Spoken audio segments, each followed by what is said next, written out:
Every business wants good customer reviews. Every customer wants a good experience. So what happens when both sides click? Or in some cases, when they don't? From Yelp and Entrepreneur Media, this is Behind the Review. Behind the review, dig deeper too. Behind the review, get all the news. Food, flowers, fixing, make business boom. Behind the review, dig deeper too. I'm Emily Washkovic, Yelp's small business expert. Typically, I share a story featuring conversations with a business owner as well as someone who wrote them a Yelp review.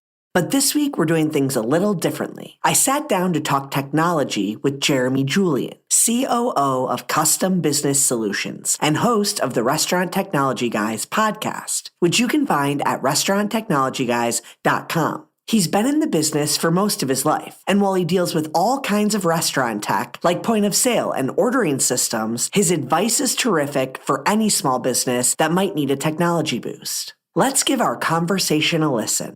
Thanks for having me on. My name is Jeremy Julian. I am currently the COO of Custom Business Solutions, which I think I'm celebrating 26 years in the restaurant technology industry. But for anybody that knows me or has known me even longer, family business, I started my summer vacations truly were spent putting together cash registers, taking them out of the box and putting them together at 8, 9 years old. I've got a picture of me at 4 years old programming cash register back in the day. So it has been a labor of love, but I truly enjoy this business. We started by reselling somebody else's product. And then about 11 years ago, we built our own point of sale. In that time, over the last 5 years, I also get the opportunity to host a restaurant technology podcast and blog called the Restaurant Technology Guys. So in my day job, I sell point of sale technology to restaurants and all things that relate to restaurant technology. And then for funsies, I guess, as they say, I get the privilege to host the podcast and talk to cool people like you. That's exciting too, just to hear about your long-standing history, just growing up too. I know many of the folks who listen to our show have been in business and have been in family businesses for years. So that's really cool. Today, I'm super excited to talk about that connection and relationship between that customer experience we're all working on and working to create,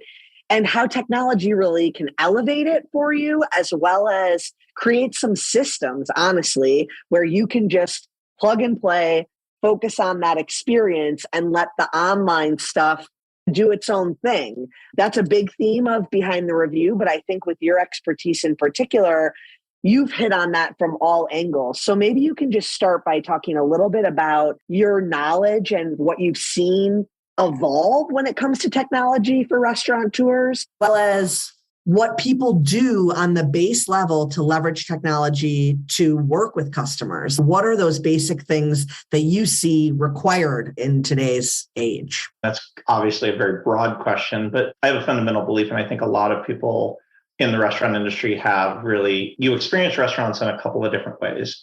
You're either going there to get sustenance, and it's really just a food mechanism to be able to feed your body. And then there's many people that experience restaurants, especially casual dining or sit-down restaurants, as an experience. They're celebrating somebody's birthday, they're celebrating a graduation or retirement, they're celebrating something. And so they're going there for an experience. Your job as a restaurateur, as you guys all know that are in the restaurant space, is to create that experience for that guest. And even in that first category where it's just sustenance, you have to be able to deliver it on time, hot food hot, cold food cold, the way they want it, where they want it. Sometimes that means through third-party delivery. Sometimes that means through the drive-through. Sometimes that means coming in and picking up.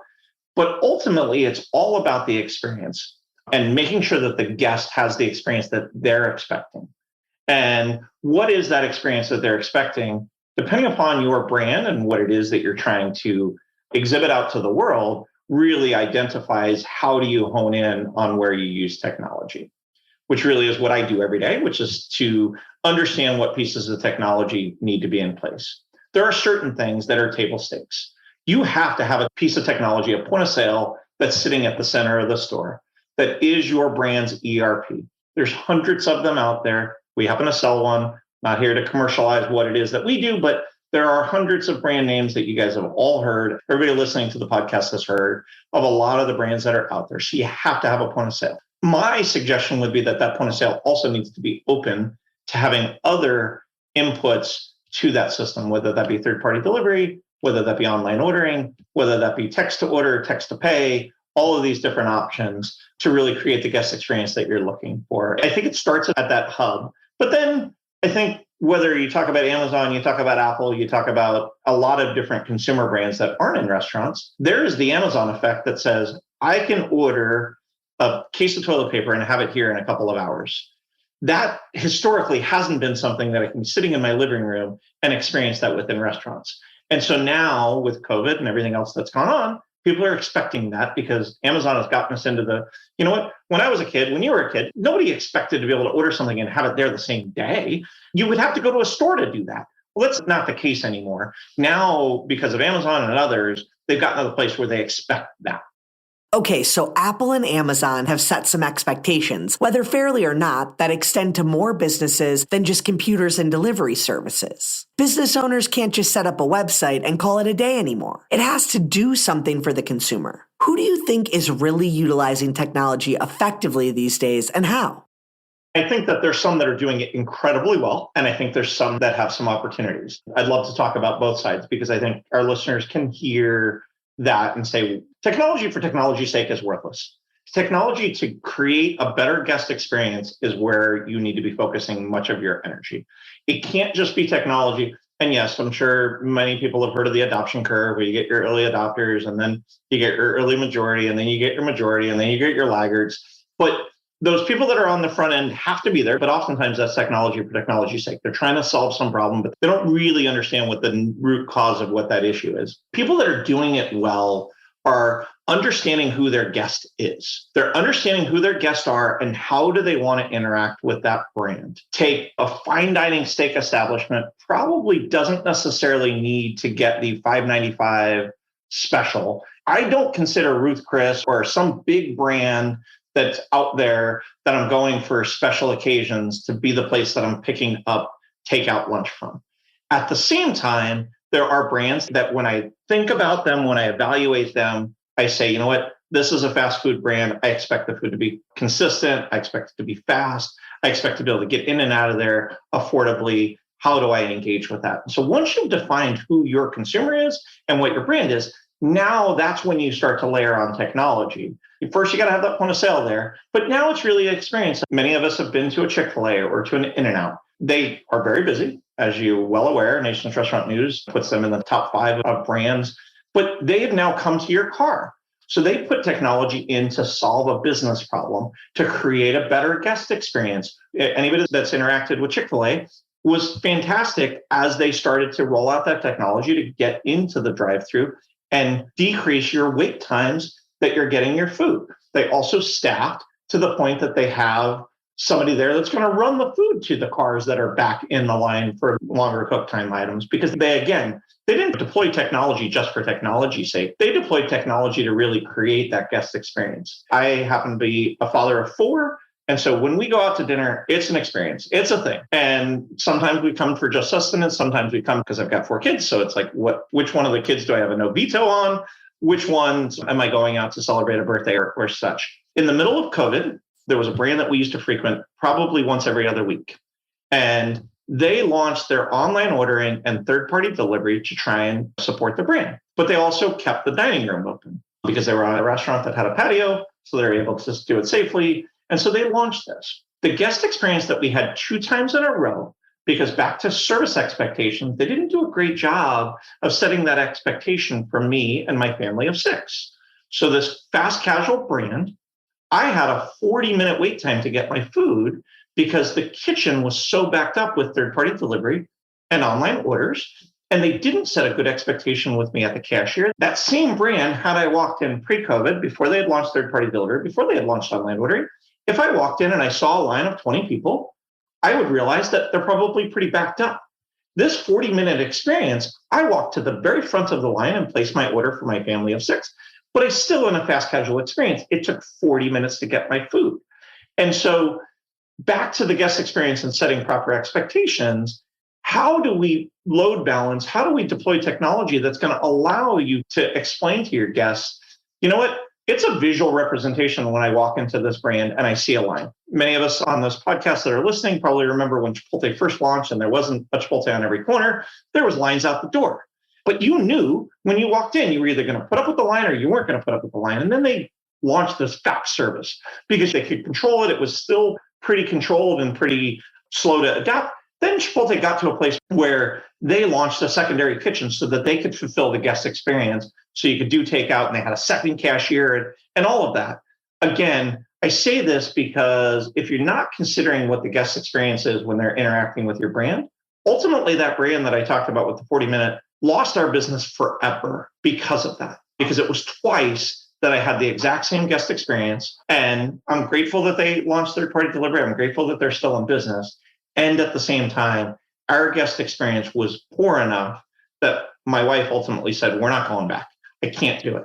Hopefully that gives you and your audience a good explanation of how just putting in technology for technology's sake without understanding how it's going to impact the guest can ultimately hurt you if it's not done properly. Well, and I love those examples because honestly, I have a good middle of the road example that I think a lot of our listeners can appreciate given this range we just talked about, because you're right. If you're a small local spot, which is this example I'm going to give, it's a local burger and custard stand here. They integrated new things during the pandemic, but they didn't just do it the way others did it. They didn't just turn on online ordering. They added this little drive-through window, but it's not a drive-through where you place an order. You have to call ahead. So you call ahead, you know that the wait to when you can pick up is going to be about 10 to 15 minutes. So you just space it. For me, I happen to call right as I leave my house. And then you drive through the drive-through and it's already ready for you, right? It's in that hot box and you're off and going. Now, if they turned on an online ordering system where I could enter it in online, I know that that volume would be too high for them. And I actually know that because I happen to know the owner and we chatted last time I picked up my food through the drive-through, because recently they had to implement a new voicemail when they had too much going on that said, we can't take phone orders for drive-through right now. You'll have to come in person. And I laughed because he said, Emily, I can't tell you how many nights I told my dad, if we do that, Dad, we're going to lose so many orders. And my dad kept telling me, Willie, if we don't do that, people are going to stop coming in person. Yep. And they figured out this system. And I will say, when I hear that message, which isn't often, I, one, feel happy for them because I'm like, damn, they're rocking it tonight. And then two, I ask myself, okay, am I going to drive over there and send my boyfriend in to get the order? Or do we just go back tomorrow? Because my expectations are set and met and they don't just open the throttle and say, well, online ordering is a thing. They keep everyone happy. And that takes adaptation of how most people use technology into how can this technology work for my business?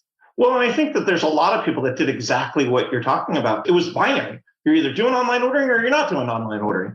And that's not good either. Or you say, hey, we've got 10 orders in the kitchen. It's an hour and a half wait. So now you lose Emily and her boyfriend not going to that property because it's an hour and a half wait. When the truth is they probably were on a 30-minute wait. And if my family would have known that we were a 40-minute wait, we would have made a choice. We would have made a conscious decision back to guest expectations that says, I'm looking to get a quick meal before I go home after soccer practice. And I expected this to take 10 to 15 minutes because that's what it's taken every single time. You know what? When I go into Ruth Chris, I brought up their name earlier. I know that I'm in for a 2.5 to 3 hour dinner. I'm not going there to try and get a meal in to get fed before I go to the movies. I'm going to have an experience. I know what to expect. When I go into McDonald's or Chick-fil-A, I'm expecting it fast. I'm expecting it hot. I'm expecting it consistent. And I know what I'm getting there. If I went into Chick-fil-A and it took me 45 minutes to get my food, I would consider not going back to Chick-fil-A because when I went in with a certain premise. And how does technology really help with that? Understanding where those things are so that it's not binary on and off. Understanding that order that you take on that Chick-fil-A tablet goes straight through the kitchen. And I tell you, because I know the people that worked on the Chick-fil-A, they spent a lot of time to find the right purveyors because originally when they launched it, they didn't launch it with payment and you had to pay at the window. Now they've got payment. Now they realized that handing the full tablet through to the guest was a challenge. So they put in technology. They listen to the guest feedback that says this whole tablet, passing it into the window of the car. Now they've got a smaller device that goes into the window of the car. And again, I'm picking on Chick-fil-A because do a fantastic job of implementing technology that's truly going to make a better guest experience. They even do the scanning of the app in your car. Across the board, implementing those pieces of technology and setting the right guest expectation ultimately leads to better business and more guests coming back in on a day in and day out basis, in my mind.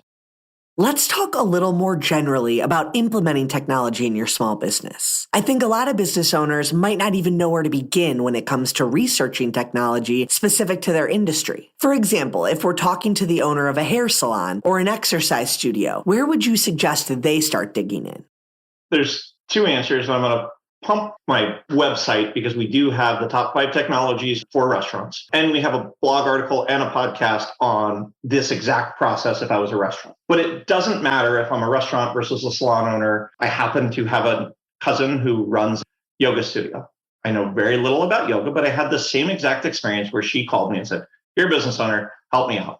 She launched a yoga studio a couple of years ago and had the exact same conversations. What I told her is go be a consumer. Go be a consumer at 2 or 3 brands that you like. Historically, business owners like to talk to other business owners and they like to talk about what they're doing well.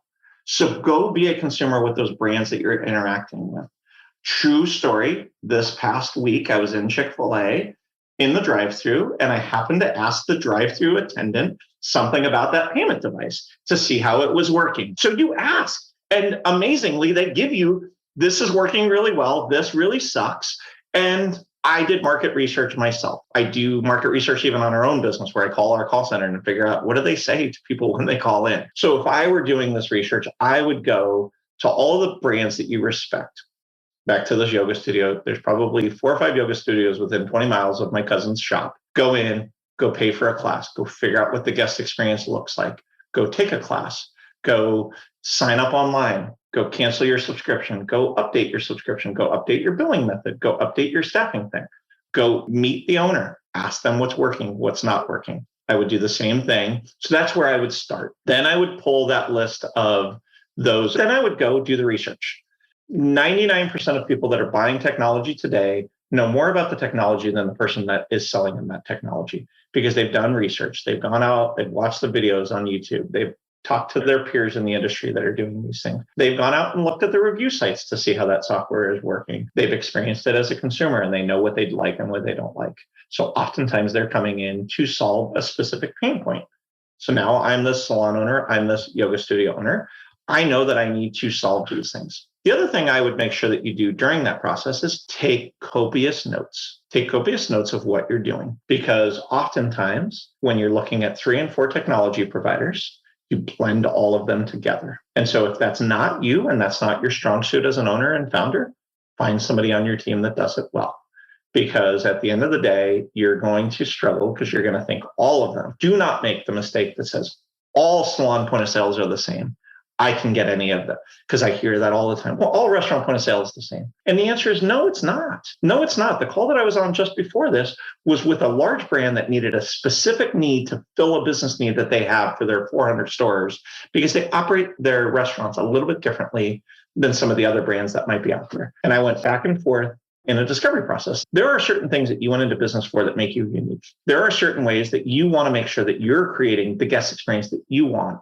So for my cousin, who runs this yoga studio, she wanted to be very personal and know all of her regular subscribers. She looked at her business plan and said, right now it's pay per play. I hope that people show up and pay for a class. But I know that I want to get people onto a subscription where they can take up to 20 classes a month. And if I don't have that built into my technology solution and I pick something that doesn't do subscription service and auto billing, and dunning on like people's credit cards when they go bad and they expire. Now this is a whole bunch more work for me. Maybe she wanted that. What is your business plan? And then you need to build a mini, what I would call RFP, RFI for whatever this technology solution is. I guarantee you, if you do 15 minutes of Google searching, you probably are going to find what are the top features in the world that I need for a salon solution, a yoga studio. And they're going to come up with your list of 10, 20, 50 things that you want to see in that solution. And then part of your teardown analysis of each of those technology providers is to figure out, can they fulfill your business needs? The last piece I would say is make sure that you're aligned your business with the technology provider that you're picking. You are picking a partner to go into business. They represent your brand, they represent your product, they represent your solution to the consumer. Oftentimes, they're not walking in and talking with the owner. They're on your website or they're on this app scheduling their time. And if they don't have a good experience, it's frustrating. I'll give you one.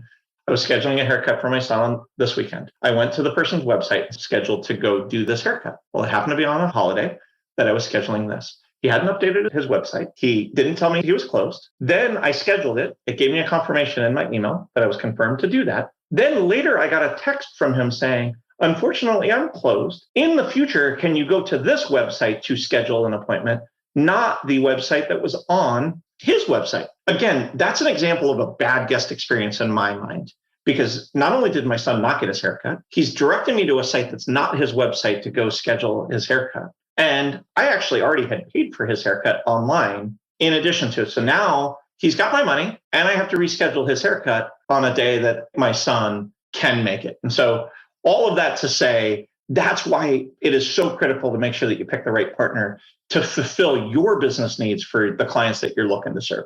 That's a really important point. And just a little note for everyone who's doing appointments through technology, it's always best to not have them confirmed until you confirm them. Yes. I was irritated the other day when I got one of those. You go through the whole process of choosing your appointment, and then the email is like, we got your request. We'll let you know if confirmed. And at first you're like, well, what do you mean? I thought it was available. But then when you think about the user experience you had, that's much better. And then I think I got a follow-up email 40 minutes later or something saying your appointment's been accepted. But again, that's like training the consumer. It doesn't need to be instantaneous, but they'll know if it's confirmed or not. Because how horrible to get a confirmation like you did and then get the text that it's not.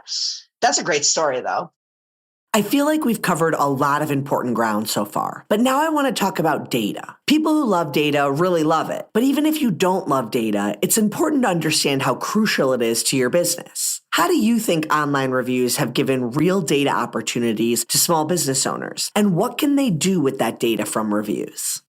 At no time in the history of technology, in the history of consumer interacting with retail brands, have we had more data to know who's coming in, what it is that they're buying.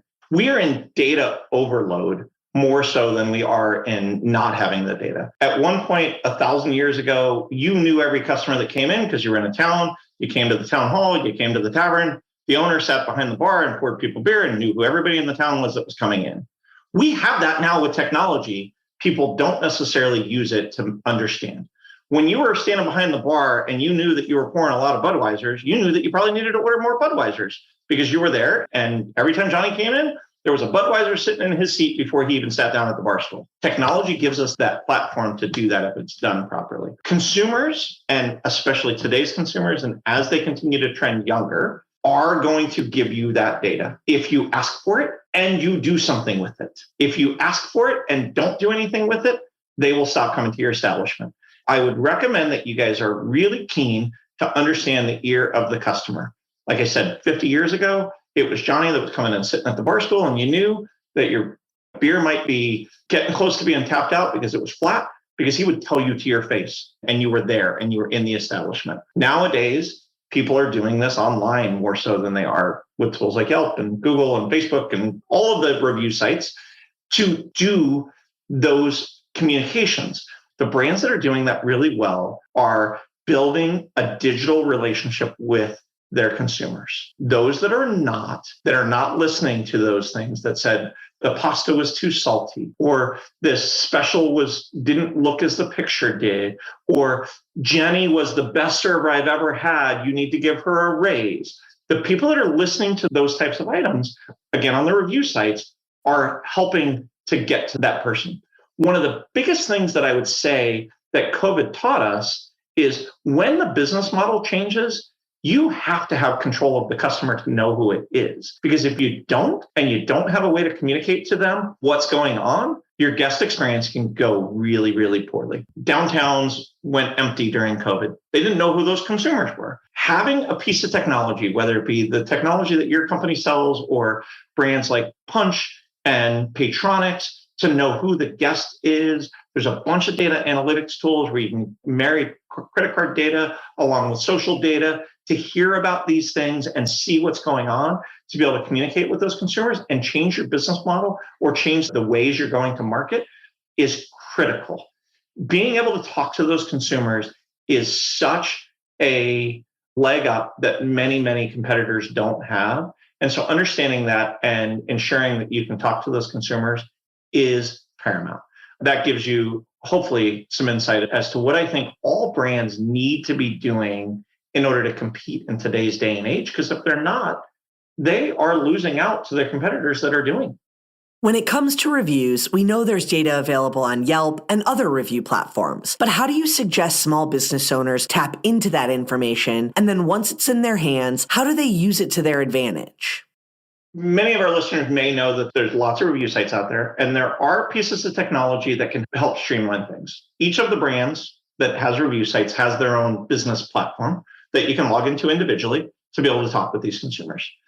And I would suggest that if you're going to get into this game, you probably need to consider one of the other tools that are out there that aggregate all of this methodology. And many of those tools that are out there allow you to talk through Yelp and through Facebook and through Google and through Twitter and through all of the different methods that consumers may be able to give you feedback. A lot of them will bubble to the top the word maps that give you the challenges that are going on or the good things that are happening within your store. These aggregators pull from all of these tools and use AI and machine learning to tell you that salty is a word that comes up on 30% of your reviews. Now you dig through those 30% of your reviews to figure out that it's always the pasta water that's salty, and you got to fix that, because fixing that will reduce those negative reviews that are coming in about the pasta being too salty or not salted enough. A lot of times these aggregation platforms will distill down for you.